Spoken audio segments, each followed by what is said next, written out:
Bapak-bapak yang sudah membawa motor, nggak usah dibawa pulang.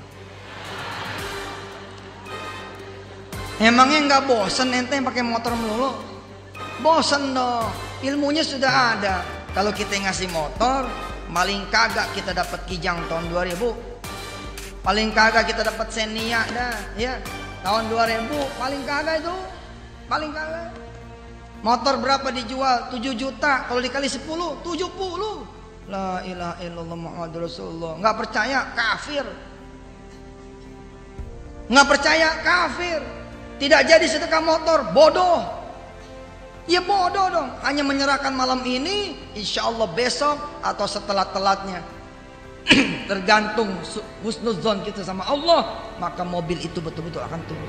Jangan bersedekah dengan niat nanti dapat kembalian 700 kali lipat. Itu bukan sedekah namanya. Sedekah itu titik ketika Anda ngasih, titik. Tidak ada pikiran apapun. Jadi ke depan harapannya kalau berceramah ya banyak merujuk lah, jangan banyak berkisah. Karena banyak berkisah itu dikhawatirkan banyak lupanya, banyak salahnya, banyak bohongnya. Nah, itu. Tapi kalau kita merepar sebutkan kitab A, kitab B, ulama A, ulama B kan begitu, itu kan lebih ilmiah gitu. Ternyata ya, itu Ustadz sambil mengutip cincin emas segala macam dari jamaah dikumpulin. Luar biasa ini, buat saya ini udah apa ya saya harus sebutkan. Mungkin ini adalah satu penipuan. Masyarakat kita itu juga gitu. Jangan orang pakai jubah agama, tapi melakukan penipuan-penipuan, kemudian kita nggak sadar-sadar dengan itu. Gitu.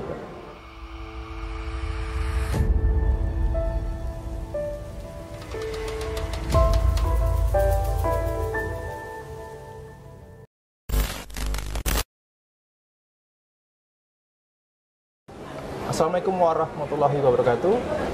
Jumpa lagi teman-teman bersama saya Aji di Cia TV. Teman-teman, selama ini kita mengetahui ya, banyak kalangan yang mengkritisi Yusuf Mansur baik dari segi dakwah konsep sedekahnya maupun dari beragam bisnis ataupun investasi yang beliau jalankan.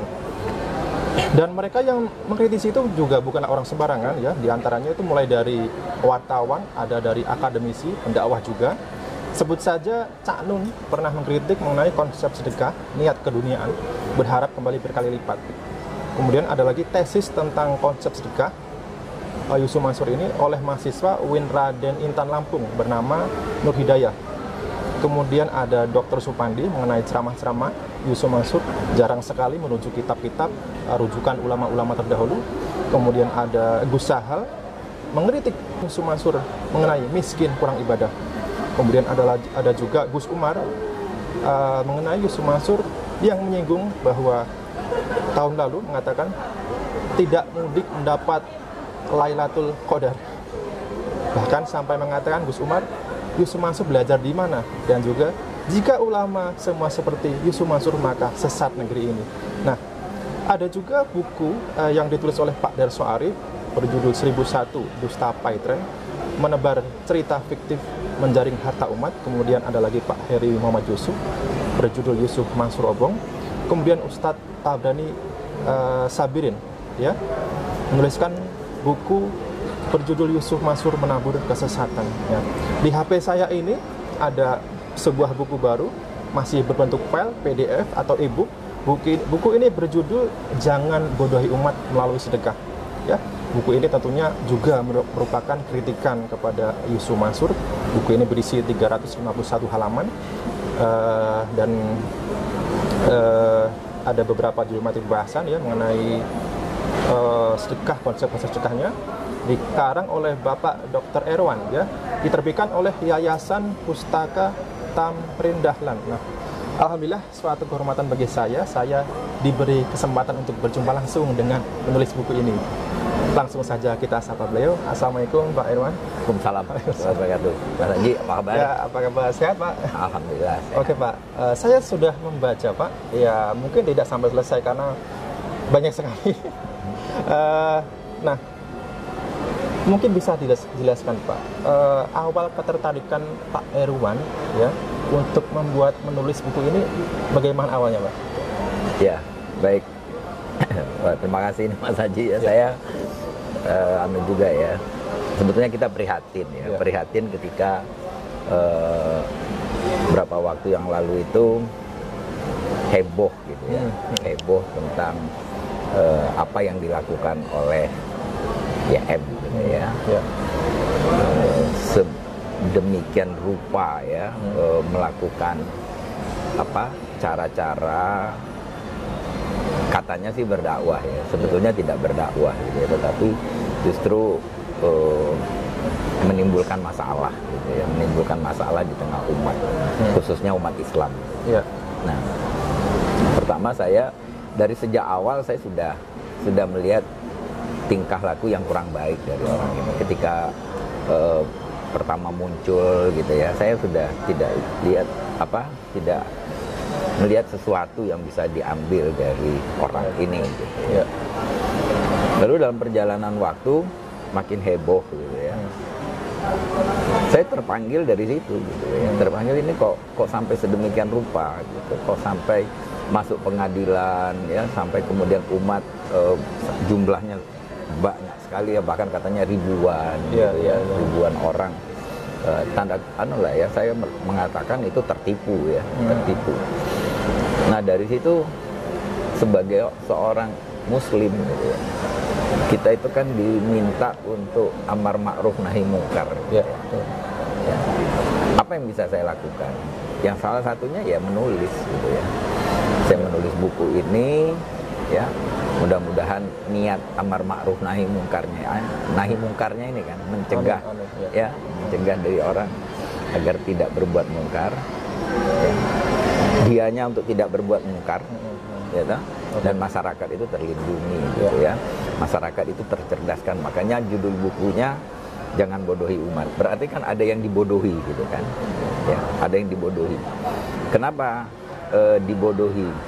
Nah, di sini nanti yang mungkin di dalam buku itu ya saya menjelaskan, misalnya dia pernah mengatakan bahwa dia guru sedekah. Guru itu apa sih? Ya, guru itu apa? Guru itu dia teladan gitu. Ya. Kalau istilah Jawanya digugu dan ditiru. Digugu dan ditiru gitu kan. Sekarang apa yang kita bisa gugu dan bisa kita tiru dari dia gitu loh. Nah, artinya masyarakat itu kan apa ya, istilah yang pasnya itu apa ya, terbutakan gitu ya, terbutakan dengan di dalam buku itu saya cerita tentang flexing gitu, flexing, orang pamer gitu, ya. Jadi kalau saya ambil contoh gini Pak, kita datang ke mall, ya, lalu ada orang menawarkan apartemen, orang menawarkan mobil gitu ya. Kalau kita memang itu kebutuhan kita, ya pasti kita nggak langsung beli juga gitu kan, pasti kita tanya-tanya dulu, kita cari tahu dulu gitu kan. Harusnya masyarakat kita itu juga gitu. Jangan orang pakai jubah agama, tapi melakukan penipuan-penipuan, kemudian kita nggak sadar-sadar dengan itu gitu kan. Ya. Kok sepertinya kita nih mudah benar dibodohi gitu. Makanya saya katakan peringatan kepada dia untuk jangan bodohi umat dong. Tugas seorang guru itu mencerdaskan. Itu yang namanya guru gitu. Guru itu mencerdaskan, bukan membodohi. Ya. Itu anunya, latar belakang saya menulis buku itu gitu. Di dalam buku Bapak itu terdapat beberapa judul materi pembahasan ya Pak, seperti yang Bapak sampaikan tadi, yang pertama flexing, kemudian pembual, kemudian selanjutnya hilangnya rasa malu Pak. Nah, mungkin untuk apa ya, mungkin untuk supaya masyarakat mungkin tertarik untuk membaca buku Bapak Pak, mungkin bisa dibocorkan kisi-kisinya Pak, isinya mengenai pembahasan flexing itu apa, kemudian apa yang dimaksud pembual di sini Pak. Ya, hilangnya rasa. Mungkin pertama flexing tadi sudah Bapak sampaikan ya. Nah, flexing itu kan gini Pak, biasanya kata ini lekat dalam suatu perkara investasi Pak, bisnis Pak. Flexing mungkin bisa dibilang menonjolkan diri sendiri, membranding diri sendiri begitu Pak, supaya dipercaya masyarakat. Nah, ini kan dalam dakwah ternyata ada flexing juga Pak. Bukan dalam dakwahnya flexingnya, dianya memflexing gitu. Jadi kemasan gitu ya. Jadi kalau misalnya kita kalau seorang pembicara publik gitu ya, pembicara publik kan bagaimana dia tampil mulai dari kemasan dirinya, kemudian isi pembahasannya dia. Ya. Jadi flexing itu kan mencoba mempengaruhi orang, ya, dengan pamer gitu kan. Nah, masyarakat kita itu mudah terpengaruh dengan orang-orang yang flexing. Jadi nggak ada seleksi di situ. Orang-orang tuh tidak. Tadi yang saya katakan, misalnya ada orang menawarkan produk ke kita, ya. Tapi kita karena ingin untuk flexing itu, kita beli itu. Padahal itu mungkin bukan kebutuhan kita gitu. Untuk pamer kan. Orang sekarang ini kan senangnya segala sesuatu pamer, ya. Kita akan punya banyak teman kalau kita bisa menunjukkan kita tuh kaya gitu ya. Kita bisa menunjukkan bahwa kita tuh hebat gitu kan. Itu yang menjadi bagian dari si orang ini, si YM ini, ya, untuk menarik pelanggannya gitu, untuk menarik orang jadi jamaahnya dia gitu. Misalnya contoh gini, dia cerita tentang ketemu Nabi Rasulullah gitu. Dia bisa mengatur semut, ya toh. Dia bisa naik pesawat 1000 kali dalam sehari, ya toh. Dia kemudian dia rubah 1000 kali dalam setahun gitu, ya. Terus dia cerita temannya si ini bisa ngasih dia uang sekian miliar gitu ya. Anaknya diusap-usap kemudian jadi dubes gitu ya. Kemudian ada yang orang sakit nggak bisa kentut diusap, ya. Itu pakai selawat gitu langsung sembuh gitu ya. Itu kan flexing supaya orang yakin bahwa saya ini hebat gitu ya. Bahwa saya ini hebat gitu. Nah, itu yang membuat masyarakat kita itu terkecoh dengan itu. Ya, itulah yang disebut flexing itu juga pembual sebetulnya, ya, pembual. Jadi orang pembual itu kan hiperbola gitu ya. Ya. Saya di rumah saya ada kolam renang gitu ya. Padahal kolam renang anak-anak gitu kan, tapi dia bisa bilang di rumahnya punya kolam renang gitu. Anak kecil kan gitu, Pak. Ya kan? Nah, orang-orang kalau kita bicara marketing, ya kita bicara marketing, masyarakat itu membeli barang itu belum tentu karena kebutuhan dia, tapi karena tadi di flexing itu. Jadi kalau Anda pakai merek ini, maka status Anda akan naik gitu kan. Nah, itu yang ini ya. Anda kalau ikut jamaah ini, ya toh, Anda akan begini gitu. Nah, kenapa? Karena dianggap nih orang ini super hebat. Padahal kan isinya flexing, isinya bualan gitu, ya kan? Dan diragukan kebenarannya, Pak ya? Bukan diragukan, nggak ada benarnya gitu. Iya kan? Gimana orang naik pesawat 1000 kali dalam setahun? Saya ini ngajar itu gitu kan? Apalagi cerita sepotong roti dimakan semut dalam hitungan menit, kemudian setelah itu habis, datanglah malaikat bawa nasi padang. Iya, itu kan emangnya Rasulullah aja tuh mukjizatnya tuh tidak begitu gitu ya. Nabi-nabi itu tidak dikasih mukjizat itu ya. Bahkan Allah ya, ketika salah seorang nabi itu meminta anak aja, itu setelah umur sekian baru Allah kasih gitu. Jadi tidak automatically. Makanya Allah mengatakan, apa kamu mau mengatakan kamu beriman sedang kamu tidak pernah diuji? Iya kan? Jadi kemiskinan itu juga bagian dari ujian, kekayaan itu juga bagian dari ujian gitu kan. Jadi jangan berpikir kalau orang miskin tuh jadi cilaka gitu ya. Orang kaya terus jadi hebat, enggak gitu. Nah, yang sekarang dikondisikan kan orang tuh harus kaya. Supaya kaya terus begini gitu kan. Nggak bisa juga, nggak ada jalan pintas gitu. Oke. Itu yang masyarakat, umat Islam khususnya harus tahu itu ketika memilih guru. Ya, di buku saya itu dijelaskan apa sih yang namanya guru. Ya, guru itu profesi. Profesi itu lewat proses. Ya kan? Ada sekolahnya. Ya kan? Jadi latar belakangnya jelas, Pak ya. Iya, ada sekolahnya S1, S2, S3 gitu ya. Untuk level TK aja ada yang namanya PGSTK kan.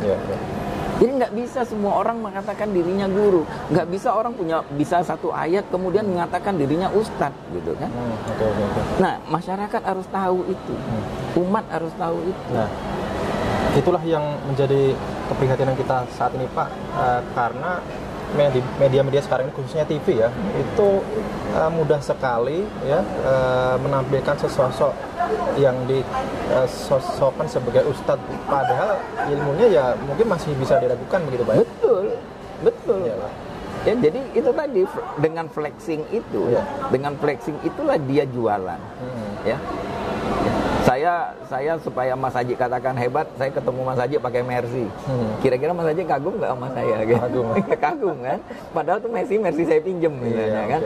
Nah yang begitu Pak, orang akan kagum dengan sekarang ini kan era kematerian ya. Segala sesuatu diukur dengan materi. Ustadz yang hebat itu ustadz yang pakai Mercy gitu kan. Nah yang itu akan membodohi umat gitu. Oke, ya. Jadi mengenai pembual itu ada kaitannya dengan flexing itu tadi. Bagaimana sosok ini mengikat umat atau membuat masyarakat percaya itu dengan menceritakan cerita-cerita bualan begitu Pak ya? Iya, yang kadang-kadang nggak rasional. Nggak rasional. Itu tadi tujuannya supaya masyarakat terbujuk apapun rayuannya, mungkin sosok ini melakukan bisnis, kemudian menawarkan sesuatu apapun itu mudah sekali untuk diikuti begitu Pak ya? Iya. Nah, ada lagi Pak, hilangnya rasa malu itu maksudnya gimana Pak? Ya gini, jadi tadi kan guru, dia mengatakan dirinya guru. Guru itu ada aturan mainnya. Ketika saya mengatakan profesi saya, apapun setiap profesi, ya kalau dia tidak nurut pada pakemnya, pada etikanya, pada etika profesi, harusnya dia malu. Ketika seorang mengatakan dirinya kiai, ulama, ustadz, tapi dia justru melakukan tindakan-tindakan yang di luar itu, yang bertentangan dengan itu kan udah hilang rasa malu. Dan sebagian masyarakat itu sudah mengolok-olok, tapi kok ya nggak sadar gitu loh. Kok masih terus melakukan ini, melakukan itu terus gitu. Nah itu yang saya katakan. Jadi kita umat Islam ya harus tahu dengan perilaku buruk yang seperti ini, agar jangan apa, agar kita nggak dibodohi. Jadi yang kita putus sekarang mata rantainya, ya umat harus paham bahwa yang begini nggak benar. Jangan diikuti, ya. Jangan diikuti, jangan mudah percaya. Itu yang bisa kita lakukan. Jadi kalau kayak balon kita kempeskan gitu loh, kempeskan, ya. Supaya apa? Supaya nggak ada lagi umat-umat yang dibohongi, dibodohi gitu loh. Orang yang hilang rasa malunya, ya, udah nggak punya malu gitu loh. Tapi ya gimana ya? Saya mau menjelaskannya, ya sudahlah, dia nggak punya malu, ya sudahlah gitu kan. Tapi umat jangan ikut-ikutan ya melakukan hal yang seperti itu gitu loh. Oke. Saya juga sempat mewawancari beberapa mantan karyawan Payetren Pak yang sampai saat ini itu gajinya belum dibayarkan Pak. 2 tahun sejak tahun 2019 mereka ada yang gajinya tidak dibayarkan, ada juga THR pesangon dan juga dirumahkan. Padahal Yusuf Mansur itu mengatakan bahwa Payetren akan IPO, nilai Payetren itu senilai dengan 10 triliun, 4 triliun, bagi-bagi uang 12-15 miliar per bulan, tapi karyawannya sendiri itu tidak mampu digaji. Ada lagi, saya juga membantu mengenai pengakuan Pak Matiji, marbot di acara salah satu stasiun televisi. Beliau mengaku dijanjikan umroh sejak tahun 2010 ya, bahkan sampai sekarang tidak ada kejelasannya, padahal sudah membuat paspor Pak, sampai paspornya itu tidak berlaku. Dan saat kita sampaikan itu, Yusuf Mansur pun tidak ada respon, tidak ada rasa empati, padahal Pak Matiji ini dekat juga dengan Yusuf Mansur, bahkan fotonya saja masih disimpan sampai sekarang Pak. Ada lagi juga Hafiz di Jogja Gunung Kidul ya, yang dijanjikan umrah oleh Yusuf Mansur, karena Hafiz ini berhasil ya menghafal 30 juz ayat Al-Quran ya, sampai sekarang pun juga tidak ada respon apapun dari Yusuf Mansur Pak. Oke Pak, pada titik apa Pak Bapak itu merasa saya harus membuat buku ini? Di dalam buku Bapak juga mengutip berbagai macam sumber Pak. Ada yang dari video saya juga Pak ya. Mungkin kalimat yang sempat viral Pak mengenai tidak percaya kafir, tidak jadi sedekah motor bodoh. Bagaimana itu tanggapan Pak? Gitu tadi. Jadi kan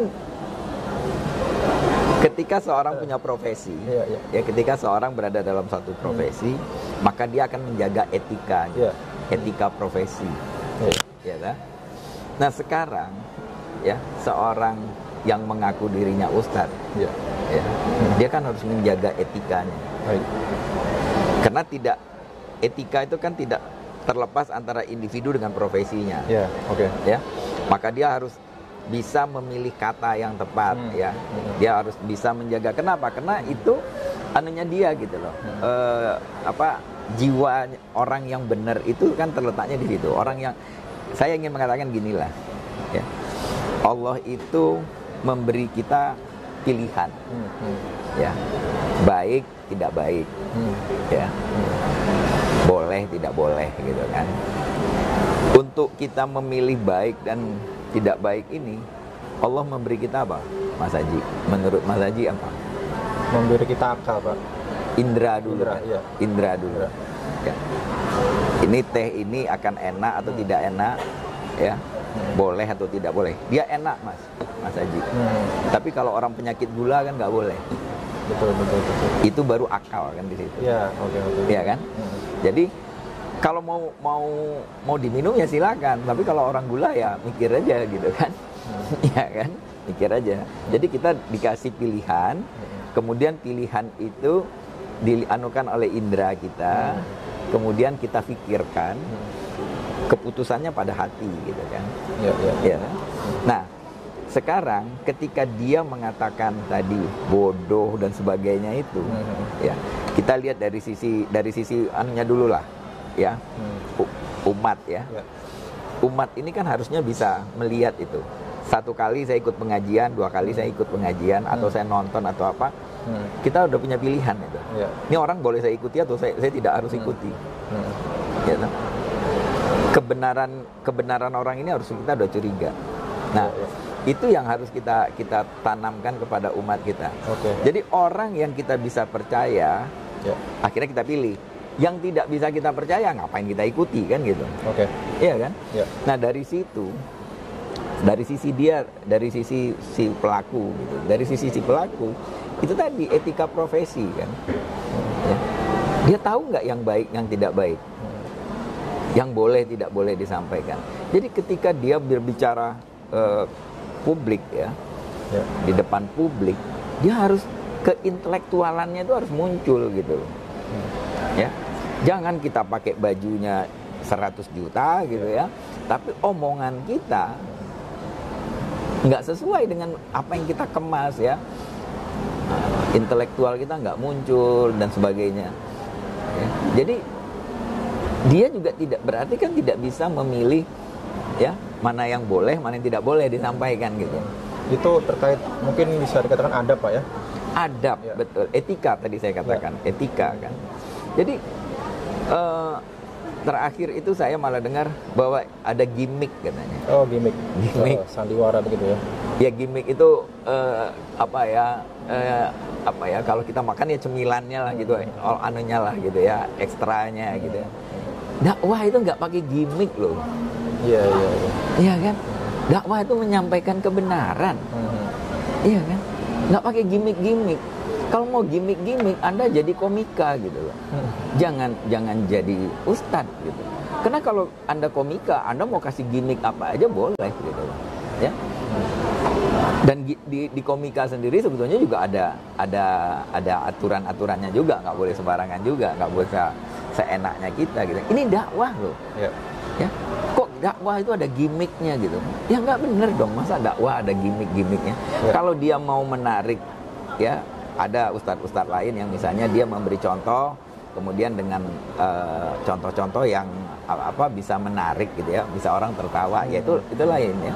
Tapi kalau misalnya dia katakan saya ketemu Rasulullah gitu. Rasulullah di mobil saya. Saya kalau mau tidur Rasulullah nanya gitu ya. Itu kan kalau itu gimmick. Iya. Itu flexing. Ya untuk apa gitu loh. Itu kan hanya untuk menarik orang agar orang percaya bahwa dia hebat gitu. Ya. Lalu setelah orang hebat, disitulah terjadi manipulasi-manipulasi itu. Masyarakat percaya begitu ya. Iya, jadi kan orang terkagum-kagum, apalagi dia seringkali menyelipkan bahasa Inggris gitu ya, supaya kelihatan hebat. Iya. Ya, pakai bahasa Inggris, sepotong tuh bahasa Inggrisnya ya. Tapi itu gitu loh, itu ya nggak ada gunanya kalau kita berdakwah itu. Kan dia mengatakan dirinya guru, ya ustadz itu guru gitu ya. Yang diajarkan itu apa sih? Yang diajarkan itu kebenaran. Baik. Ya. Nah, ini mengenai gimmick menarik sekali Pak. Nah, dalam pengakuan Pak Matiji, dia mengaku bahwa janji murah itu diberikan atas dasar hadiah dari Mas Mono. Mas Mono memberikan uang 50 juta kepada Yusuf Mansur, tetapi sampai saat ini tidak diberangkatkan. Nah, ketika saya pertemukan Pak Matiji dengan Mas Mono, anehnya Mas Mono sendiri tidak mengakui. Nah, ternyata Mas Mono ini ada hubungannya bisnis dengan Yusuf Mansur, di mana usaha Mas Mono ayam bakar Mas Mono ini, Yusuf Mansur diduga kuat sebagai investornya. Nah, ini juga mereka diduga melakukan gimmick Pak, gimmick untuk menarik sedekah, sedekah jamaah lain Pak. Nah, Pak, di buku Bapak bertuliskan jangan bodohi umat melalui sedekah. Nah, menurut Bapak sedekah yang benar sesuai ajaran Islam itu seperti apa Pak? Ya, pertama kan kalau sedekah itu ya ikhlas ya. Ikhlas Pak. Ikhlas. Dijalankan secara kontinu. Ya, tidak terikat dengan jumlah gitu ya. Karena yang mau diajarkan oleh Rasulullah, oleh Allah itu apa sih? Orang itu melakukan sesuatu itu kontinu gitu ya. Ya.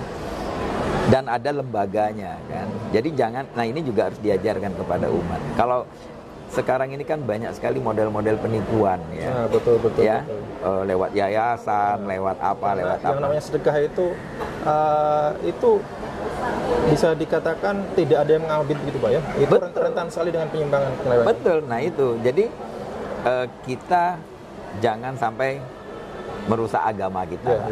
Ya, jangan sampai karena image Islam ini kok kayak gitu ya. Jadi kalau mau diajarkan kepada umat, kalau mau bersedekah, carilah lembaganya ya. Lembaga yang betul-betul mengelola sedekah itu secara amanah gitu ya. Itu satu. Kemudian sedekah itu juga harus dapat dipertanggungjawabkan oleh orang yang menyelenggarakannya kan gitu ya. Harus bisa diaudit dan sebagainya. Sekali lagi saya katakan kita ajarkan umat itu untuk taat pada aturan. Ya. Agar apa? Agar orang yang taat aturan itu kan selamat gitu ya. Iya, betul. Iya kan, orang yang taat aturan itu selamat gitu. Ya.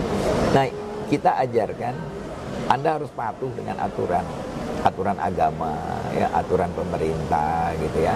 Itu yang harus kita inikan. Jadi jangan kita mudah sekali dibodohi ya dengan kemasan-kemasan agama yang sebetulnya dibalik itu penipuan gitu. Dan itu banyak terjadi. Oke. Iya kan? Tadi Bapak mengatakan bahwa sedekah yang baik itu ikhlas, semampu kita dan secara kontinu Pak. Nah, Yusuf Mansur kan beberapa kali kesempatan seringkali dengan jargonnya mengenolkan rekening. Artinya apapun yang dimiliki kita sedekahkan. Punya motor satu-satunya disedekahkan. Itu tidak benar Pak ya? Itu kan pembodohan Pak. Karena meyakini beberapa lama kemudian akan datang keajaiban dengan nilai kembali yang berkali lipat. Pak, kalau kita menerjemahkan, makanya kan kita tuh nggak boleh menafsirkan Al-Quran, tapi menganalisis boleh, mengkaji boleh. Ya, kalau kita menafsirkannya, kalau kita bukan ahli, pasti akan salah. Nggak ini aja salah, gitu ya, itu kan. Jadi kalau kita bicara misalnya Allah mengatakan nanti 10 kali lipat, 7 kali lipat, 10 kali lipat, atau berapa kali lipat pun gitu ya. Itu kan tidak dalam wujud kayak kita beli barang gitu ya. Kita kan bertransaksi dengan Allah itu kan bukan kayak bertransaksi dengan manusia gitu ya. Di dagang ya Pak? Iya ya. Bisa saja Allah itu menunda karena Allah yang tahu rencananya gitu. Saya tidak kasih kamu rezeki hari ini karena kalau saya kasih rezeki kamu hari ini mungkin kamu malah jadi buruk gitu kan. Saya tunda. Ya. Allah yang lebih tahu mana Allah yang tahu mana yang baik untuk seseorang gitu kan. Ya kan. Jadi nggak ada itu ceritanya ya orang. Ya tadi saya kasih contoh Nabi minta anak ya, minta putranya diberi Allah berapa puluh tahun ya. Tolong Mas Haji cek nanti ya. Iya betul. Nabi apa ya?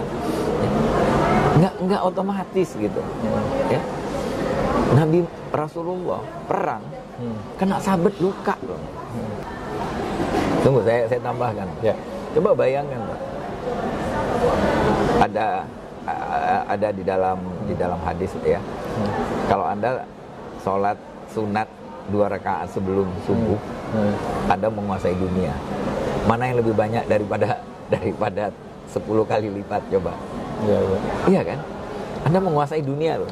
Cuman sholat 2 rakaat aja, Anda dianggap sudah ya menguasai dunia dan seisinya. Itu bandingkan dengan yang 70 kali lipat gitu. Iya kan? Artinya kan di situ manusia itu disuruh Allah tuh berpikir kan. Ya, banyak sekali ayat dalam Al-Qur'an yang mengatakan la yatafakkarun. Apakah kamu tidak berpikir? Ya. Jadi Allah itu memberi kita tuh kan tidak selalu dalam bentuk materi. Iya, betul. Iya kan? Allah memberi kita, oh iya, anaknya bisa sekolahnya bagus. Keluarganya rukun. Ya, itu kan rezeki. Kesehatan ya. Kesehatan gitu ya. Bukan semata-mata rezeki itu hanya bentuk materi. Nah, yang diajarkan selama ini rezeki itu cuma materi, sehingga orang menjadi apa? Materialistis. Betul. Makanya orang ini mau nggak sedekah mobilnya? Kalau nggak Anda bodoh gitu kan? Anda kalau nggak ini, ya itu kan dipaksa orang. Sedangkan tadi kan saya katakan yang namanya sedekah tuh ikhlas. Kalau orang nggak mau ngasih ya nggak ada gitu, nggak ada urusan kan. Kenapa harus dipaksa? Lalu motor itu diapakan? Kalau misalnya orang sedekah uang, ya kan orang sedekah uang, misalnya di masjid gitu ya, orang sedekah uang itu jelas untuk kepentingan masjid, entah bangun apanya gitu ya. Tapi kalau sekarang orang sedekah motor, terus mau diapain? Orang, ya kan? Orang sedekah cincin terus diapain? Dan di situ nggak ada adabnya, karena itu di depan forum. Ya. Di mana etikanya gitu. Ya, orang dipermalukan. Ada pejabat di situ dipreteli uangnya, diambil. Teman saya sendiri mengatakan bahwa teman saya itu di pengajian kantornya ya. Pernah tapi teman saya nggak kena gitu ya. Tapi di depan dia itu gitu. Nah itu, dan ada satu yang video di Korea itu kan. Ya, ada seorang pekerja Indonesia yang yang dia nggak mau kasih gitu. Nah, apakah itu nggak malu? Yang tadi saya katakan kehilangan rasa malu itu ya begitu. Ya, baik. Itu tadi ya Pak ya. Jadi jangan terkesan menafsirkan ayat itu seperti mendikte Allah ya Pak ya. Betul. Oke. Dan juga seringkali ya dalam dakwahnya itu Yusuf Mansur memanggil seorang jamaah, dipanggil kemudian ditanyai apa yang dia punya, dompetnya ada uang berapa. Nah di posisi itulah orang ini pasti. Nah sebentar, itulah yang namanya dia bilang gimmick. Itulah yang dia bilang gimmick untuk memancing gitu kan. Tapi kan uangnya benar-benar dikasih Pak. Ya itu hanya bisa saja itu orang anunya dia gitu loh ya. Kita kan nggak tahu, itu kan bisa aja strategi kayak tukang sulap kan. Ya, tukang jual obat gitu. Oke. Ya. Itu kan strategi tukang jual obat itu. Ya. Jadi kalau satu orang sudah terpengaruh, yang lain akan terpengaruh gitu kan. Oke. Ya, baik. Sekali lagi nih teman-teman, bukan berarti kita itu mendiskreditkan sedekah dalam ajaran Islam ya, tetapi bagaimana kita mengkritik konsep sedekah yang diajarkan oleh Yusuf Mansur itu teman-teman ya. Sebagaimana yang kita ketahui ya, di beberapa video yang sempat viral, Yusuf Mansur terkesan seperti memaksa dan juga mempermalukan jamaah gitu ya di panggung begitu. Nah itu yang namanya adab Pak, itu yang namanya etika. Baik Pak, terakhir Pak, kesimpulannya Pak, apa harapan Bapak Pak kepada masyarakat dan khususnya bagi pembaca buku ini Pak? Ya saya silakan Mas Haji, nanti bukunya kalau ada yang memerlukan di-share aja. Boleh di-share Pak ya? Boleh di-share, karena itu bukunya saya buat memang untuk itu ya, niatnya. Jadi hanya berbentuk file itu nanti masyarakat PDF, bisa mendownload sendiri Pak ya? Bisa. Kalau ada yang minta, karena di situ juga ada link video yang bisa diklik gitu ya. Karena kita bicara, kita kaitkan dengan fakta gitu ya. Ini ada faktanya, ini ada fakta, ada sumbernya gitu ya. Jadi tidak mengada-ada gitu ya. Nah, ulangi tadi pertanyaannya Mas. Apa harapan Bapak? Ya, harapannya gini. Jadi masyarakat itu hati-hati lah ya, hati-hati gitu ya, tidak mudah percaya ya. Ini kadang-kadang kan gini Mas Haji, kalau di marketing itu kan ada namanya segmenting, targeting, positioning ya. Segmen mana yang mau ditembak gitu ya. Jadi kadang-kadang yang dilihat ini segmen yang orang yang mudah dibodohi gitu ya, tanda kutip ya, mohon maaf saya tidak bermaksud ini, yang mudah dipengaruhi gitu ya, yang mudah dipengaruhi. Jadi dia lihat kalau orang cerdas dia nggak akan bisa ini Pak, ya dia nggak akan bisa pengaruhi. Lalu dia lihat nih di segmen mana yang bisa dia ini. Nah sekarang ya semua lapisan masyarakat di segmen bawah, segmen menengah, segmen atas, ketahuilah bahwa itu bukan dakwah yang benar gitu ya.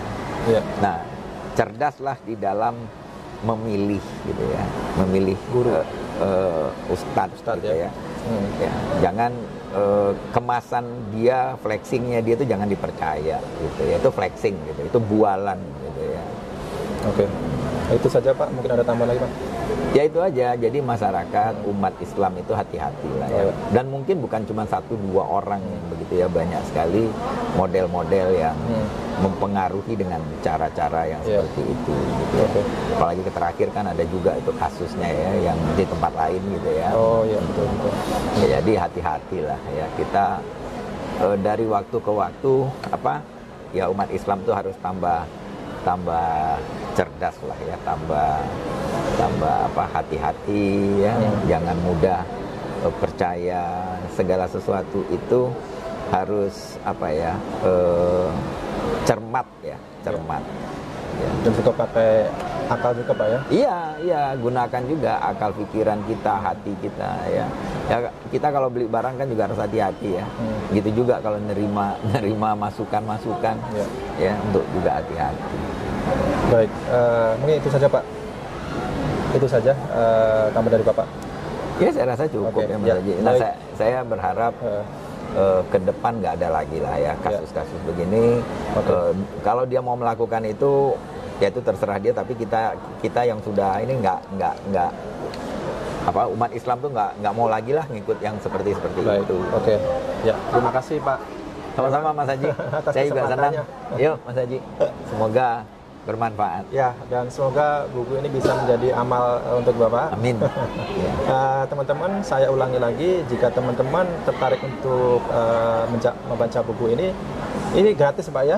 Gratis. Bisa di-download, nanti saya tampilkan linknya di deskripsi. Dan juga tentunya buku ini dikarang oleh Bapak Dr. Iwan. Pak Dr. Iwan ternyata bukan orang sembarangan juga, beliau ini akademisi ya. Tentunya membutuhkan waktu dan tenaga pikiran juga, dan juga ini adalah karya, bisa dibilang karya ilmiah Pak ya, dari berbagai sumber juga, dan tentunya ini bisa bermanfaat. Dan begitu pula ini merupakan kritikan juga untuk Yusuf Mansur sendiri. Namanya kritik itu kan Pak ya, membangun Pak ya. Jadi semoga ini Yusuf Mansur juga mengevaluasi diri Pak ya, bermuhasabah, dan tentunya kita juga sama-sama bermuhasabah. Oke teman-teman, saya ucapkan sekian video kali ini. Saya ucapkan saya dan Pak Irwan, saya ucapkan Assalamualaikum warahmatullahi wabarakatuh. Waalaikumsalam.